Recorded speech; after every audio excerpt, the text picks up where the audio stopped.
Hello students, this is Akshay again, your physics teacher.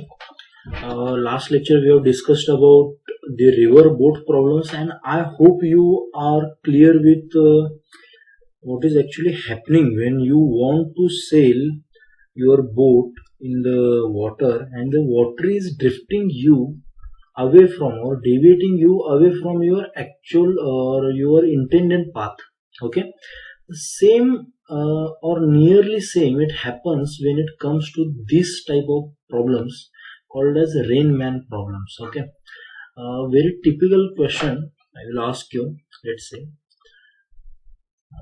let's assume that क्या हो रहा है कि रेन जो है, मान लो ऐसे आ रही है रेन, ठीक है। तो रेन में जब आप खड़े होते हो तो कोई छाता लेके खड़े होते हो, ठीक है। ये क्वेश्चन की तरफ अभी मत देखो, मैंने क्वेश्चन से ही सिखाने वाला हूँ, लेकिन पहले समझ लो रेन मैन प्रॉब्लम होता क्या। तो आप यहाँ पे खड़े हो, ठीक है। तो ये जो रेन आ रही है, ये रेन कौन से डायरेक्शन में आ रही है? ये मान लो नॉर्थ, साउथ, ईस्ट, वेस्ट, ये कौन सी डायरेक्शन में आ रही है? South east? नहीं, यहाँ पे बच्चे बहुत बड़ी गलती करते हैं, क्लास में होते थप्पड़ खाते हैं अभी आप, ठीक है। किसमें आता है? वर्टिकल के साथ आता है। ये हॉरिजॉन्टल होता है नॉर्थ, साउथ, ईस्ट, वेस्ट, इसमें नहीं होता। ये किसमें हो रहा है? वर्टिकल के साथ एंगल मेजर करते हैं, नॉट इन दीज डायरेक्शंस। समझ में आ रहा है? ये वर्टिकल अप या डाउन इसमें मेजर करते हैं। रेन हॉरिजॉन्टली नहीं गिरती, वर्टिकली गिरती है। So this is angle, some angle always. ये क्यों बता रहा हूं मैं? वेलोसिटी ऑफ रेन, ये जो है वेलोसिटी ऑफ रेन, ये जो एक्चुअली ऐसी भी आ सकती है, ऐसी भी आ सकती है। एक्चुअली जो है ये मान लो ऐसे आ रही, ठीक है। हमें पता नहीं है कैसे आ रही है, but at angle theta something in this direction, may be it will follow in this direction also. तो ये आदमी अगर रेस्ट में है, ही इज इन रेस्ट, तो इसको पक्का पता है कि ऐसे गिर रही है, इसलिए इसने छाता ऐसे पकड़ा है। मान लो इसने क्या किया, छाता फेंक दिया और भागने लगा ये, तो क्या इसको रेन ऐसी ही दिखेगी या फिर कुछ अलग दिखेगी? ये सवाल है मेरा। मान लो कभी कभी देखो, रेन अगर सीधी अगर आ रही है और आप इस पे खड़े हो, मान लो रेस्ट में ऐसे, ठीक है, तो ये सीधे अपने सिर पे गिर रही है। लेकिन जब आप भागना स्टार्ट करते हो, when you start to run, what happens? ऐसे लगने लगता है कि ये बूंदे जो है ऐसे गिर रही है, सामने से आपको आके मार रही है आपको, ये आपको लगता है। Means this is what velocity of rain with respect to man. Man की खुद के स्पीड के वजह से उसको लगता है कि रेन ऐसी कुछ गिर रही है। और ये जो मैन अभी भाग रहा है यहाँ पे ऐसे, कितने स्पीड से? वेलोसिटी ऑफ मैन से। समझ में आ रहा है? तो velocity of rain with respect to man को कैसे लिखेंगे? Velocity of rain minus velocity of man. Obviously rain man मतलब रेन माइनस मैन। और वेलोसिटी ऑफ रेन को कैसे लिखोगे फिर? Velocity of rain with respect to man plus velocity of man. Rain man problems के लिए आपको ये याद ध्यान में रखना है। जैसे रिवर बोट प्रॉब्लम में देखा था, velocity of boat is equal to velocity of boat with respect to river plus velocity of river. Similarly जब मैन भाग रहा है खुद, पहले रिवर भागती थी, अब मैन भाग रहा है, तो मैन के हिसाब से ये सब होगा। समझना? दोनों की इक्वेशन सेम है, बस ये जो कंडीशन है ये थोड़े से अलग अलग हो जाते हैं, ठीक है। तो इसमें क्या होता है, रिवर में आप थोड़ा इमेजिन तो कर सकते हो कि कैसे होगा, क्या होगा, लेकिन इसमें इमेजिन करना थोड़ा सा टफ है।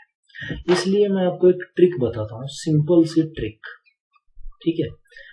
बहुत ज्यादा लोग आपको बताएंगे नहीं ये ट्रिक, लेकिन जब भी रेन की वेलोसिटी आप लिखोगे, अगर आपको पता नहीं है तो वो लिखोगे A I plus B J.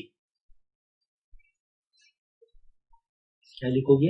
A I plus B J. Actually यहाँ पे प्लस नहीं होना चाहिए,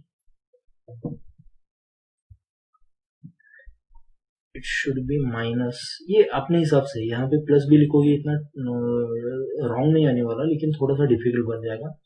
मान लो कि रेन ऐसे गिर रही है एक्चुअली, तो इसके दो कंपाउंड्स की बात कर रहा हूं मैं, एक जो है हॉरिजॉन्टल एक्स डायरेक्शन में वो होगा ए, और दूसरा है जो ये देखो ये ए जो है रेन ऐसे भी गिर सकती है ना, तो ए प्लस माइनस आ सकता है कुछ भी, मैंने इसको प्लस माना है, चलो यार पकड़ो, लेकिन दोनों कंडीशंस में रेन हमेशा कहाँ पे गिरेगी, डाउनवर्ड्स, तो बी क्या होना चाहिए, in every condition it should be negative, तो इसको क्या पकड़ा मैंने, वर्टिकल को बी।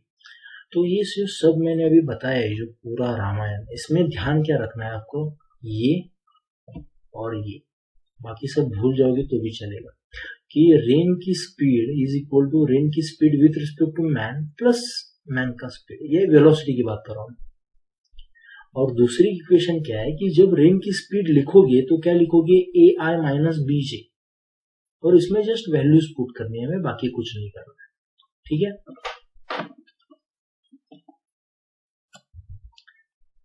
अब यहाँ पे जो मोस्ट इंपॉर्टेंट चीज है ये है, इसकी भी हमें वेलोसिटी डायग्राम देखनी पड़ेगी समझने के लिए, बाकी ये सब आईजे के से सॉल्व हो जाता है, फिर भी यार क्या करते हैं वेलोसिटी डायग्राम देखते हैं हम रेनमैन प्रॉब्लम की। यहाँ पे देखो velocity of rain is equal to velocity of rain, क्या लिखा है यहाँ पे इक्वेशन, फिर से लिखेंगे, velocity of rain is equal to velocity of rain with respect to man plus velocity of man itself, इसकी बात करें, इसके हिसाब से हम वेलोसिटी डायग्राम बनाएंगे, ठीक है। यहाँ पे देखो वेलोसिटी ऑफ रेन फिक्स है, मान लो ऐसे गिर रही है, ठीक है, और मैन जो है ये हमेशा हॉरिजॉन्टल भाग सकता है, वर्टिकल तो नहीं भागेगा, will always travel horizontally, and let's assume he is moving in this direction, let's assume for simplification of calculation, let's assume that he is moving in this direction, ठीक है, ऐसे भाग रहा है, तो ये जब ऐसे भागेगा तो इसको दिखेगा जो रेन गिर रही है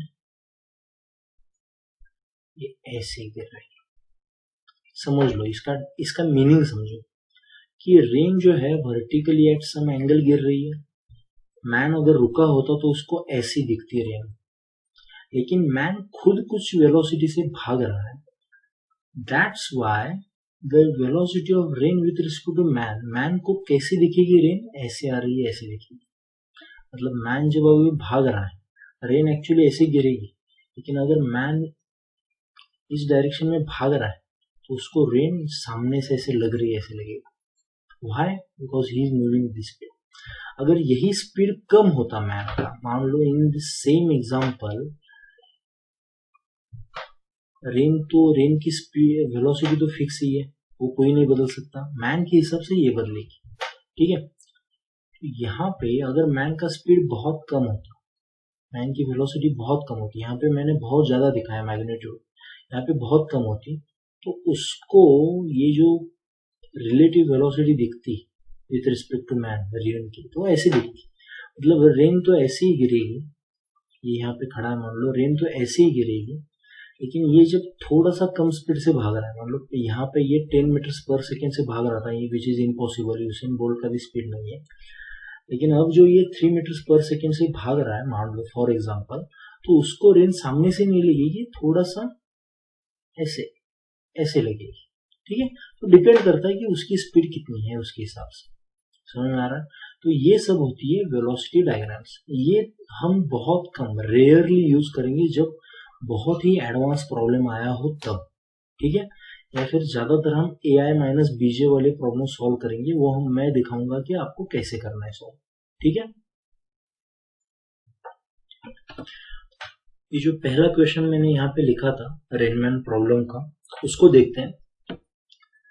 A man is walking at the rate of 3 kilometers per hour and the rain appears fall vertically, समझ में बात आ रही है, मतलब पहली जो केस है केस 1, हमेशा रेनमैन प्रॉब्लम्स में 2 केसेस दिए होंगे आप। पहली जो केस है मैन जो चल रहा है, मान लो यहाँ पे मैन ऐसे चल रहा है, ये मैन वुमन भी चल सकती है, मैं बोल रहा हूँ ये 3, ये यूनिट्स वाला भूल जाओ, 3 से चल रहा है, तो उसको रेन जो लग रही है इसको खुद को, वो ये कितने बताया नहीं किससे कितने से लग रही है, लेकिन ये तो पक्का पता है कि ये वर्टिकली गिर रही है, ऐसे लगेगा इसको। समझ में आ रहा? तो हम इसके गिवन लिख सकते हैं, बहुत अच्छे से ध्यान देना मैं जो बताऊंगा अभी। पहला गिवन क्या है? Velocity of man. हम कार्टेशियन सिस्टम डिफाइन करते हैं कि ये पॉजिटिव एक्स है, ये पॉजिटिव वाई है हमेशा के लिए, ठीक है। So if he is moving in this positive x, for example यहाँ पे बताया नहीं है कि यहाँ पे चल रहा है, यहाँ पे चल रहा है, लेट्स अज्यूम कि ये यहाँ पे चल रहा है 3 से। Velocity of man will be 3i plus 0j। Sir सिर्फ 3i लिखते, 0j लिखने की क्या जरूरत? We are talking about 2D। So ये लिखो, आसान जाएगा, ठीक है। Now next, velocity of rain with respect to man. ये जो वर्टिकली गिर रही है, ये इसको लग रहा है, it is appear to be fall vertically, actually नहीं गिर रही है। सो दिस वेलोसिटी और is falling is relative to man. Man चल रहा है इसलिए इसको लग रहा है कि वर्टिकली गिर रही है। अगर ये वर्टिकली गिर रही है तो एक्स में कितनी गिर रही है? 0। तो इसका जो भी वेक्टर आएगा ये कितना आएगा? 0i, करेक्ट है, 0 होना ही है, प्लस समथिंग j, ये मुझे पता नहीं कितना है, मैं x लिखता हूं यहाँ। ये आगे जाके पता चल जाएगा कि x का कोई मतलब नहीं होता, उसका कोई यूज नहीं है, जस्ट समझने के लिए लिखा है।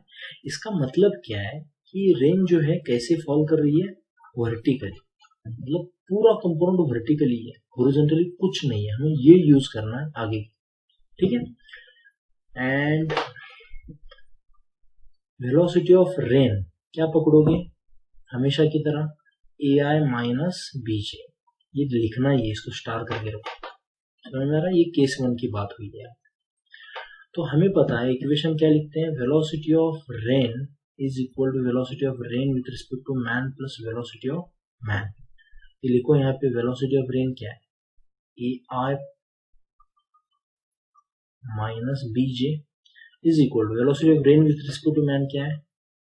0i plus xj, correct, plus velocity of man क्या आएगा?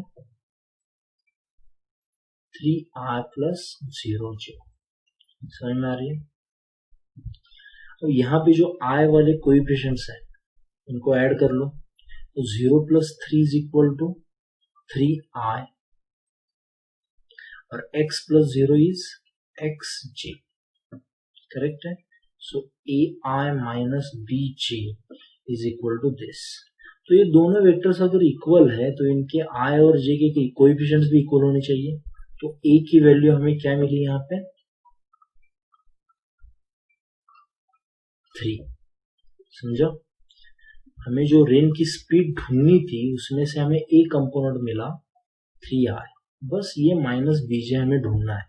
आप बोलोगे सर ये b x की तरह है, लेकिन ये x भी नहीं पता ना हमें क्या है, इसलिए x को भूल जाओ अभी के लिए। समझ में?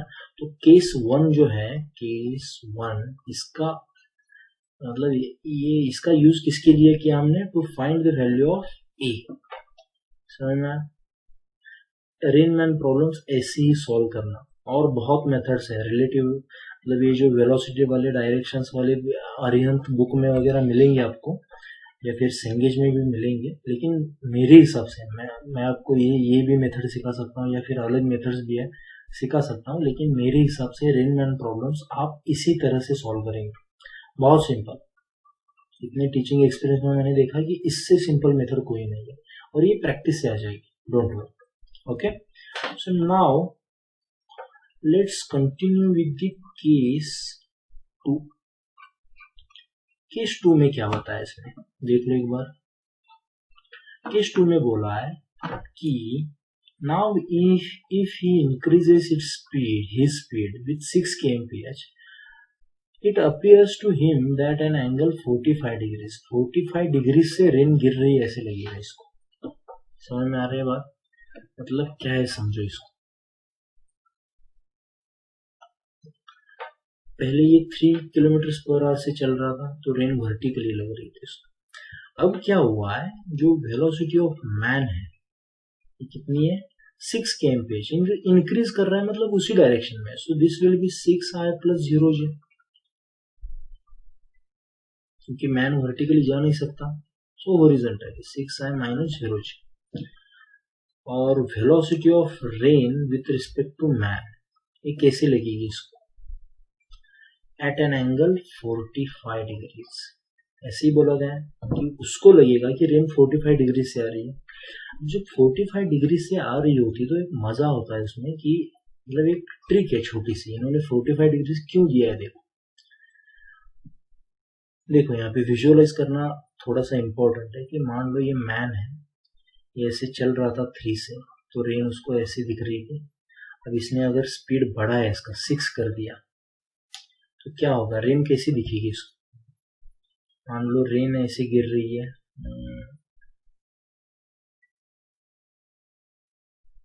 ऐसे गिर रही है, मान लो रेन ये पहले 3 से चल रहा था तो इसको वर्टिकली दिख रही है रेन ऐसे गिरने वाली, लेकिन अभी ये रेन ऐसी थी, इसने अपनी स्पीड बढ़ाई, सही है ना। ये वेलोसिटी ऑफ रेन, ये वेलोसिटी ऑफ मैन, और ये velocity of rain with respect to man, ये वर्टिकली गिर रही थी ऐसे लगा था केस 1 में, ठीक है। केस 2 में क्या हो रहा है, केस 2 में ये रेन की स्पीड तो सेम ही होगी, ये और ये दोनों सेम ही होगा, इसमें कोई चेंज नहीं। बस मैन ने क्या किया है, अपना स्पीड बढ़ाया है, 3 का कितना किया, 6 किया। तो इसको जो रेन गिरने वाली लगेगी, ये कितने से लगेगी, 45 डिग्री से। समझ में आ रहा है। तो 45 डिग्री पे जो लगेगी इसको इस डायरेक्शन में, समझ में आ रहा है।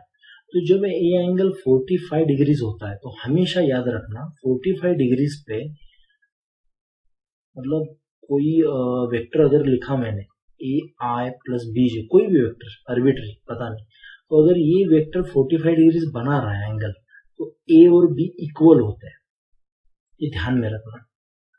मतलब ये जो ए है और ये बी है, B upon A is equal to tan 45, tan 45 कितना होता है 1, so B is equal to A, हमेशा ध्यान में रखना। At an angle 45 degree there two components, I का भी कोएफिशिएंट और जे का भी कोएफिशिएंट, दोनों क्या होंगे, इक्वल। लेकिन हमें पता नहीं है क्या इक्वल है, तो हम क्या पकड़ते हैं इसको, एक्स आई प्लस एक्स जे। हमने बस ये कंडीशन यूज करनी है कि दोनों इक्वल है, ठीक है। और वेलोसिटी ऑफ रेन हमें क्या मिली थी, 3i माइनस बी जे, सही है। थोड़ा सा टफ लगेगा, डोंट वरी, ये बस समझ लो, और समझने में भी आपको 20 या 30% भी समझ में आए तो भी बहुत है। थोड़ा डिफिकल्ट वाला क्वेश्चन है ये, मैं भी मानता हूँ, मैं भी सिखाऊं या नहीं इस क्वेश्चन, मतलब कंफ्यूजन में था, फिर भी सोचा यार तो लास्ट में ले लेते हैं। ये अगर नहीं समझ में आया तो ऐसे मत समझना कि रिलेटिव मोशन कुछ नहीं आता, ये थोड़ा एडवांस वाले क्वेश्चन है, ये अगर नहीं आए तो डोंट वरी, मैं क्लासरूम में फिर से सिखाऊंगा ये, ओके। तो यहाँ पे हमने देखा इक्वेशन क्या होती है, velocity of rain is equal to velocity of rain with respect to man plus velocity of man, isn't it? So velocity of rain कितनी है, 3i minus bj, correct, is equal to velocity of rain with respect to man क्या है, xi plus xj। x क्यों लिया समझ में आया, x पता नहीं क्या है, लेकिन ये पता है कि 45 डिग्री से, इसलिए ये अगर x होगा तो ये भी x होगा, समझ में आ रहा है। प्लस वेलोसिटी ऑफ मैन कितना है, 6i प्लस 0j, करेक्ट। सो यहाँ पे देखो 3i minus bj will be equal to x plus 6i और xj, करेक्ट है। तो इन दोनों को कंपेयर करो, इन दोनों को कंपेयर कैसे करोगे, जो 3 दिख रहा है it is equal to x plus 6, और माइनस b जो दिख रहा है it is equal to x, so the result is 3 is equal to x plus 6, so the x will be minus 3, isn't it, correct है, इसमें देख लो। And minus b is equal to x, और x कितना है, minus 3, so b is equal to 3, समझ में। b is equal to 3। तो जो रेन की स्पीड देखी थी हमने, यहाँ पे b की जगह कितने की value 3, so it will be 3i minus 3j। This is this velocity of rain. Clear है? इसका मैग्नीट्यूड क्या आएगा? ऑब्वियसली 3√2। डायरेक्शन क्या आएगी? x पॉजिटिव में है, डायरेक्शन क्या आएगी रेन की? x पॉजिटिव में इसमें आएगी और y नेगेटिव में है, तो यहाँ पे गिरेगा ना ये रेन, ऐसे गिरेगी। फिर 3 is this minus 3 is this will B velocity of rain.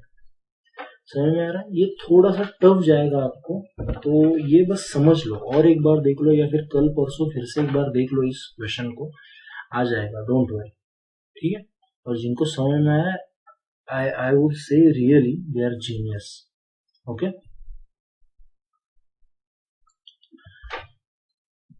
Now let's continue with another concept. Actually, the second last concept is aircraft wind problems. Okay. Aircraft wind problems के बारे में मैंने डिस्क्रिप्शन में थोड़ा सा बताया था जब हम स्पेशल केसेस की डिस्कशन कर रहे थे, कि मान लो you are pilot of a plane and you want to take your plane, और मान लो यहाँ पे आप खड़े हो और let's say plane horizontally move करता है, तो ये नॉर्थ साउथ ईस्ट वेस्ट किसी एक फिक्स अल्टीट्यूड पे मूव करता है, लेकिन हॉरिजॉन्टली मूव करता है प्लेन। जो रॉकेट्स होते हैं या फिर स्पेस सैटेलाइट्स होते हैं वो वर्टिकली जाते हैं, तो प्लेन को आप नॉर्थ ईस्ट वेस्ट में ले सकते हो। ठीक है? इसमें ज्यादा कुछ करने, ये पूरा विजुअलाइज हो जाता है 2 मिनट में। ठीक है?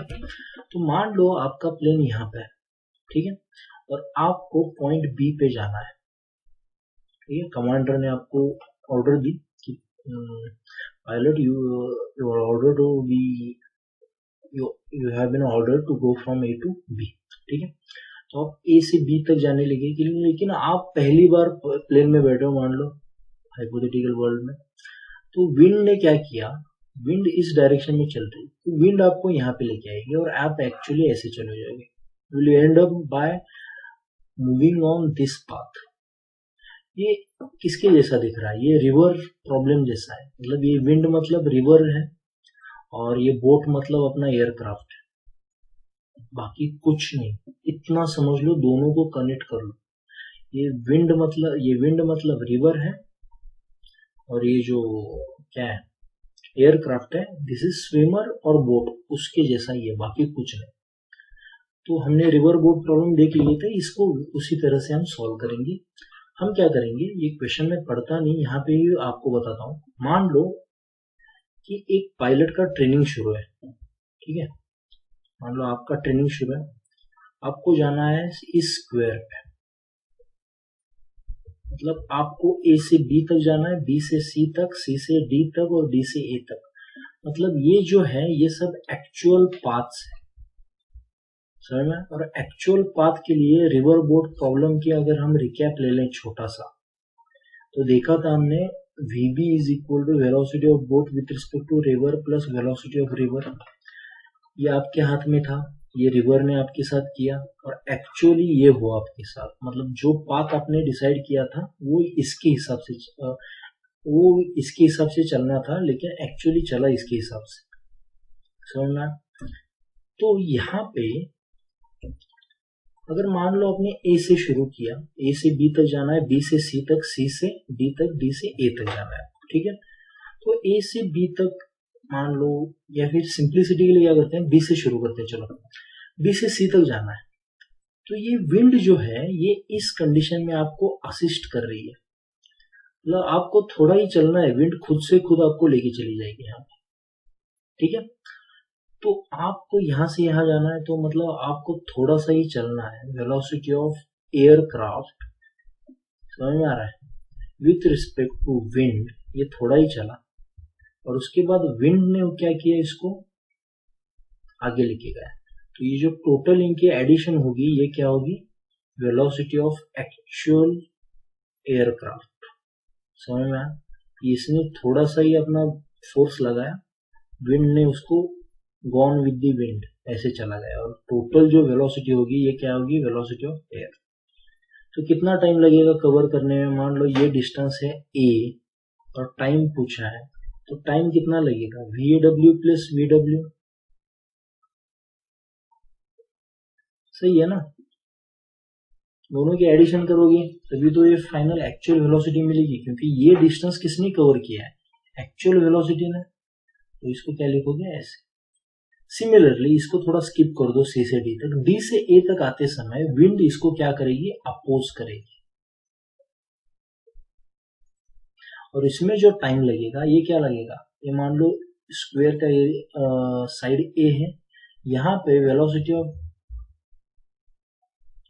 ये क्या करेगी, अपने स्पीड से ये माइनस कर देगी, मतलब आपको बहुत ज्यादा स्पीड लगाना पड़ेगा, उसमें से विंड क्या करेगी, कम करेगी, और तब आपको मिलेगी actual speed of your aircraft.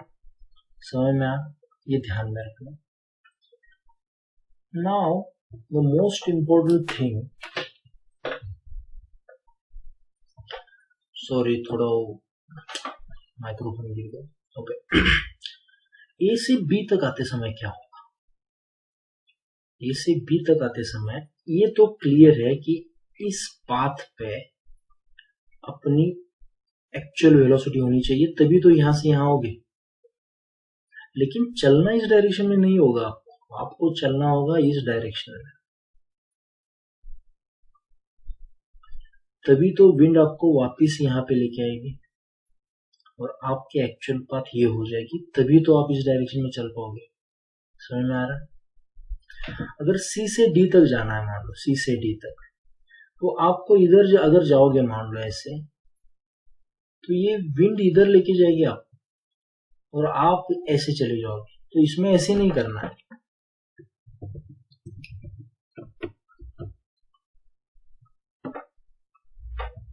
इसमें क्या करना पड़ेगा आपको, आपको करना पड़ेगा कि आपको इधर जाना पड़ेगा, that is your velocity of aircraft with respect to wind, और विंड आपको इधर लेके चली जाएगी और फिर आप एक्चुअली ऐसे जा पाओगे और आप फिर इधर चले जाओगे। समझ में? सो this is the velocity profile for drawing this. Pilot को ये पता होना चाहिए कि अगर विंड इस तरफ है तो मुझे ऐसा जाना पड़ेगा, फिर विंड इधर लेके आएगी और मैं ऐसे जाऊंगा। मतलब आपको ऐसे नहीं जाना है, आपको पहले डायरेक्शन इस डायरेक्शन में सेट करना है, फिर मतलब एक्चुअली जो होगा आप मतलब ऐसे नहीं, एरोप्लेन ऐसे जाएगा फिर ऐसे नहीं, एरोप्लेन ऐसे जाएगा। समझ में आया? थोड़ा पैराबोलिक बात में जाता है ये, ठीक है। तो इसमें टाइम जो लगेगा, इसमें C से D तक जो टाइम लगेगा ये क्या लगेगा बताओ।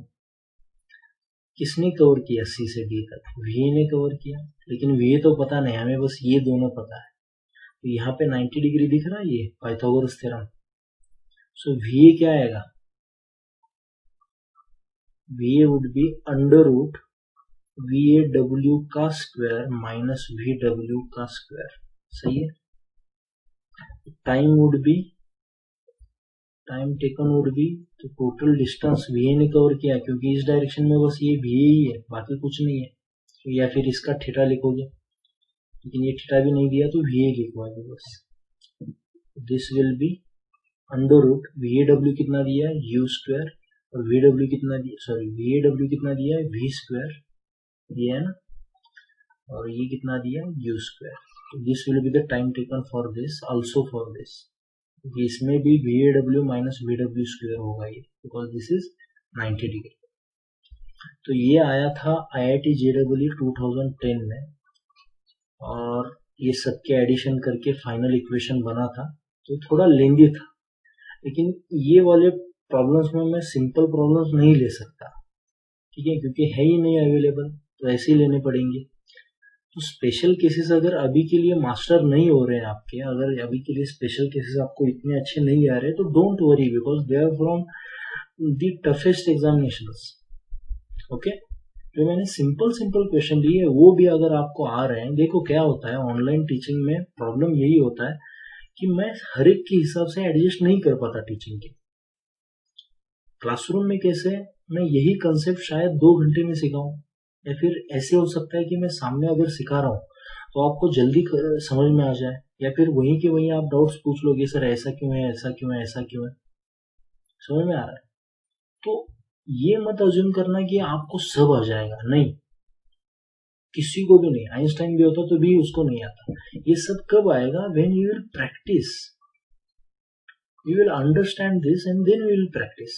आईआईटी के बच्चे जो होते हैं, आईआईटी कॉलेज के, उनमें खास बात होती है, दे फर्स्ट अंडरस्टैंड। कितना भी टाइम लगे वो क्या करते हैं, पहले अंडरस्टैंड करते हैं चीजों को, उसके बाद में फिर अप्लाई करते हैं। जिसके पास ऑब्जर्वेशन स्किल होता है ना, वही बच्चा आगे जा पाता है।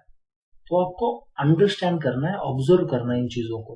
भले आज ना आए, शायद 1 साल के बाद आ जाएगा, इससे भी फास्ट सॉल्व करोगे जितने स्पीड से मैं सॉल्व कर रहा हूँ। समझ में आ रहा है? तो टेंशन नहीं लेना है, इसको बस समझ लो। फिर कल अगर भूल जाओगे, don't worry, need not worry about that. Okay.